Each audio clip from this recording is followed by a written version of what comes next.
What's up, folks, and welcome back to Dyce Reacts, where we are staying in Australia tonight. Oh yeah, we are going to be checking out differences between Australia and Canada.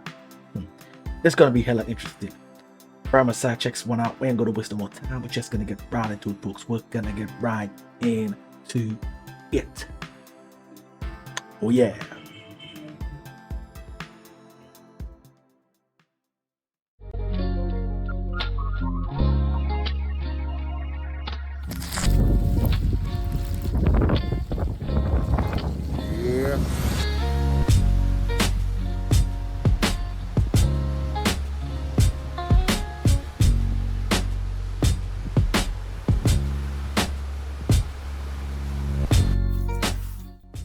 Canada, Australia, really similar in a lot of ways. I mean, we're Australia's snow brothers, but in a lot of ways, we're pretty different as well. So I've been in Canada for 25 years of my life, been in Australia now for a year. So I think I got a good grasp generally of the differences between the two, because some of them are pretty shocking and surprising to me. And I'd be curious if anybody else kind of sees the same things or if y'all don't see it the same way. Yeah, I got a list of things that I wrote down. So I'm going to kind of run through the main differences that I see between Canada and Australia.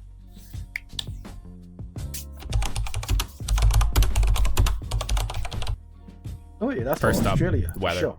That's the obvious one. Low-hanging fruit, but I feel like I never would have thought or realized how big of a difference like the extremes of each country are. Because I was just thinking back to when I was in Calgary, and it was like minus 30 degrees, you know, freezing, a couple minutes of exposed skin, you'd have frostbite type level of cold.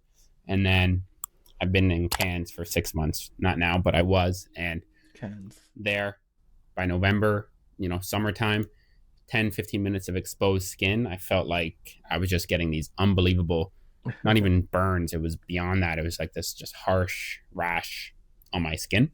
So the extremes are very different. And then just generally, obviously it is a lot hotter here most of the time versus Canada. It's cold most of the time. Next up, big difference is the coffee culture and the vibes around it. I find here it's a lot more emphasis on getting coffee with your mates, with your friends, and going kind of just to hang out and have a social outing versus back home, you're getting coffee because you want to get fired up, because you want the energy, you want to get that caffeine boost. So you're always in the to-go cups, you're getting the big extra larges, just more caffeine, the better to just work more. Whereas here, I feel like it's more just a part of enjoying your day, socialize a bit, just seeing your friends. And with the coffee too, culture, I know before I came, it got hyped up for the coffee being good, and I've only recently sort of noticed that because I've had a friend who's sort of told me which cafes are better around here for coffee. And at first I didn't think it was anything. I thought it was just, you know, people saying it. Yeah. You just never know if it's true or not. But I've certainly noticed that the coffee is better here. And I've noticed the difference between a good and a really good spot here, which gets me excited because I want to go to Melbourne at some point. And I know Melbourne, any Aussie would say that's the best spot to get coffee. So I'd be curious if anybody knows of good spots to go get coffee there, because I want to go for like the Aussie Open. So cool to try coffee there. He's a tennis fan. Definitely like a lot nicer culture around coffee. And aside though, obviously there's different names here for the coffee. When I first got here, I ordered a iced coffee. I was shocked when I first got it, when it had all that ice cream and whipped cream and it had all these toppings on it. Anybody from Canada, I usually get an iced coffee. It's just going to be plain coffee with ice.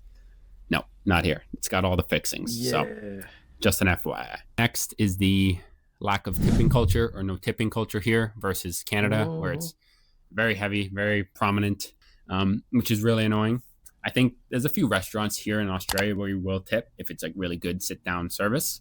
But besides that, they don't tip at all here versus Canada, where tipping is starting to even, in fact, like fast casuals. Like if you went to like Starbucks or Zambreros that they have here, you'd go there and they'd ask for tips. They'd turn the machine around you and want you to tip like 10% for just making the sandwich or the burrito, which, yeah, it shouldn't be on us, on the consumer, to make up for the lack of wages, because the wages are just not as good in Canada. Obviously, they need to prop it up to be a livable wage, but here they just pay the staff a livable wage, which is really nice and cool to see, because yeah, you don't have to feel bad about not tipping. You know, True they're that. good. They're making No a solid guilt. living that they can afford to live off of.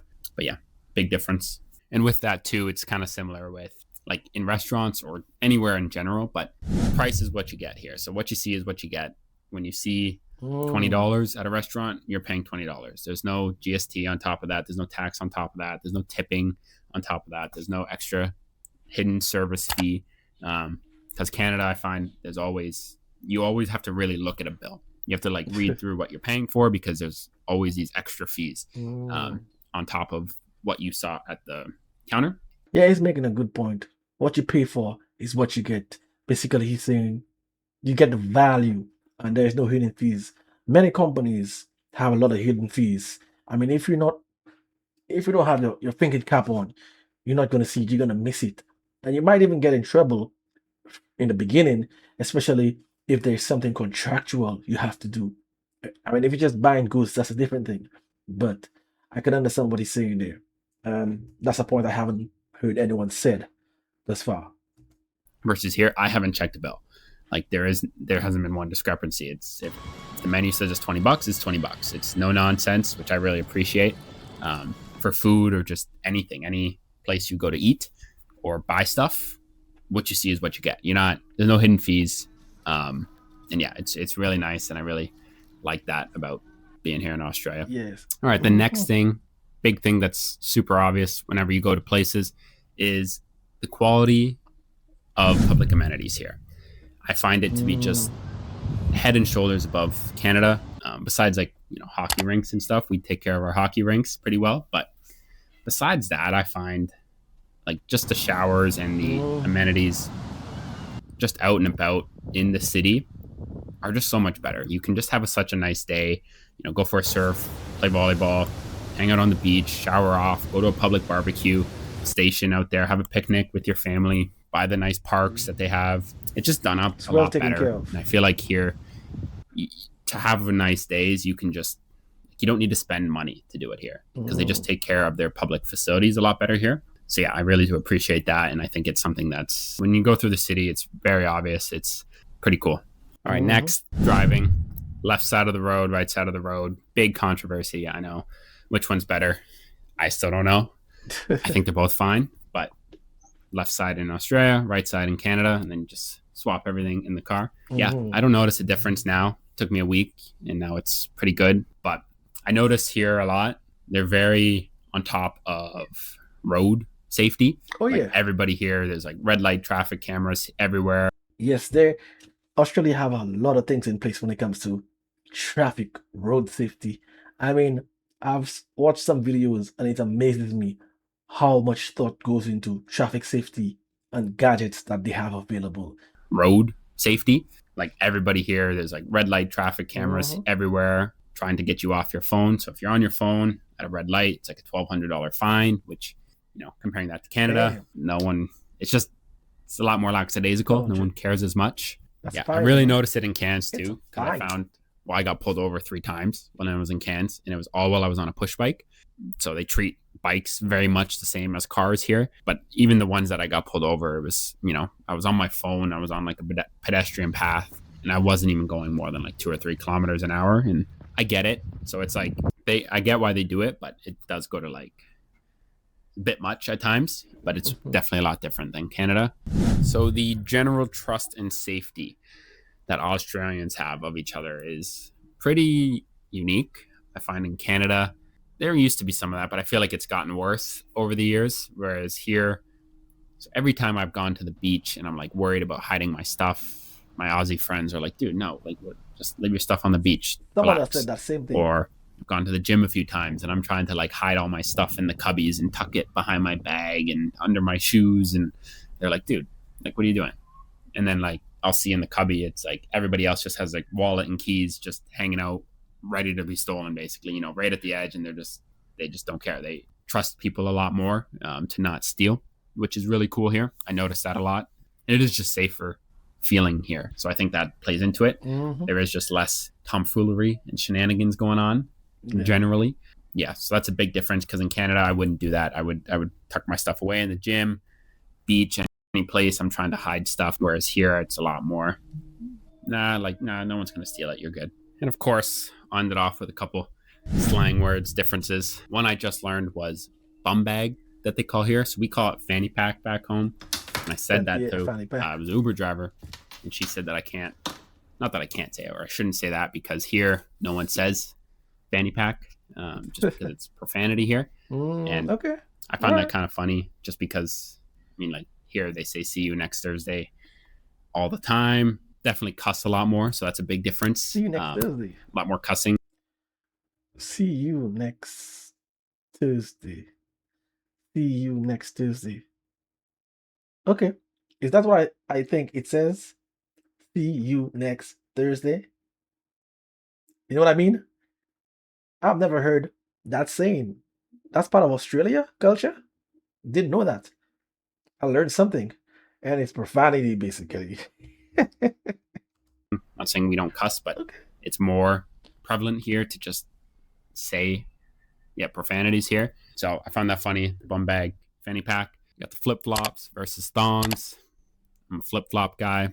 Here, everybody says thongs, which I think flip flops is better. Maybe you guys could switch it back for me. That'd be great. We got pickup trucks. So pickup trucks get called utes here, which fair enough. It's an interesting name. We call them pickup trucks. Trucks. I think we'll always stick with that. But yeah, those are just a few of the words. Do a proper video on all of the words when I get to it. But I think those are sort of the big cultural differences that I see. There's a lot more intricacies, smaller things that are different, of course, but those are the biggest ones that I've noticed and I've seen. I'd be curious if that's how other people feel or not about the place. And again, this is just my opinion, my first person opinion, of what I've lived so far. I mean, this was hella interesting. I learned something new. See you next Thursday. I've never heard that. I didn't know it was an Aussie thing. Either I wouldn't know it was an Aussie thing. See you next Thursday. And if someone just said it, I wouldn't know what it actually meant. But when it said profanity, I took the first letters and I realized what it spelled. So I'm not gonna say it, you know what I mean? I'm not gonna say it, but it's profanity, so I understand what he's saying. Someone says another thing, the next culture says another thing, and they have something else and they don't see it as such. But it's interesting. See you next Thursday. My goodness. I'm gonna try not to use it. Yeah, I can imagine coming from Canada to Australia. The weather is completely like night and day. And if you're someone who loves the cold, you're definitely going to adapt to it. But if it's where you have to maybe like, I wouldn't say forced, but maybe like you go to school or something and it's the best suitable country and you don't really want to stay there, but you're going to have to do a couple of years to get your degree or whatnot. I can imagine the weather going to be a major problem for you, especially like I said, if you're someone who like the cold weather. Australia might not be a place that is bustling with activities like the way Europe, Asia is, especially when it comes to the nightlife.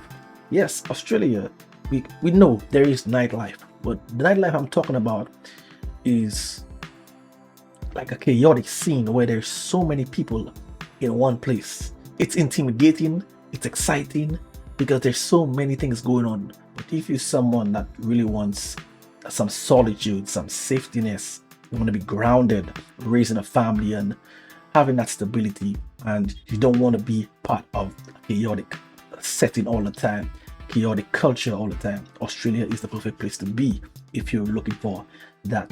So like I said, it's just priorities. Yeah, he has some interesting perspective. I'm going to keep on checking out some more of his videos. If you want to see that long john actions that I do, hit over on Dyce Reacts where I do music reactions. This is where I'm going to be making my exit. Until next time, peace out.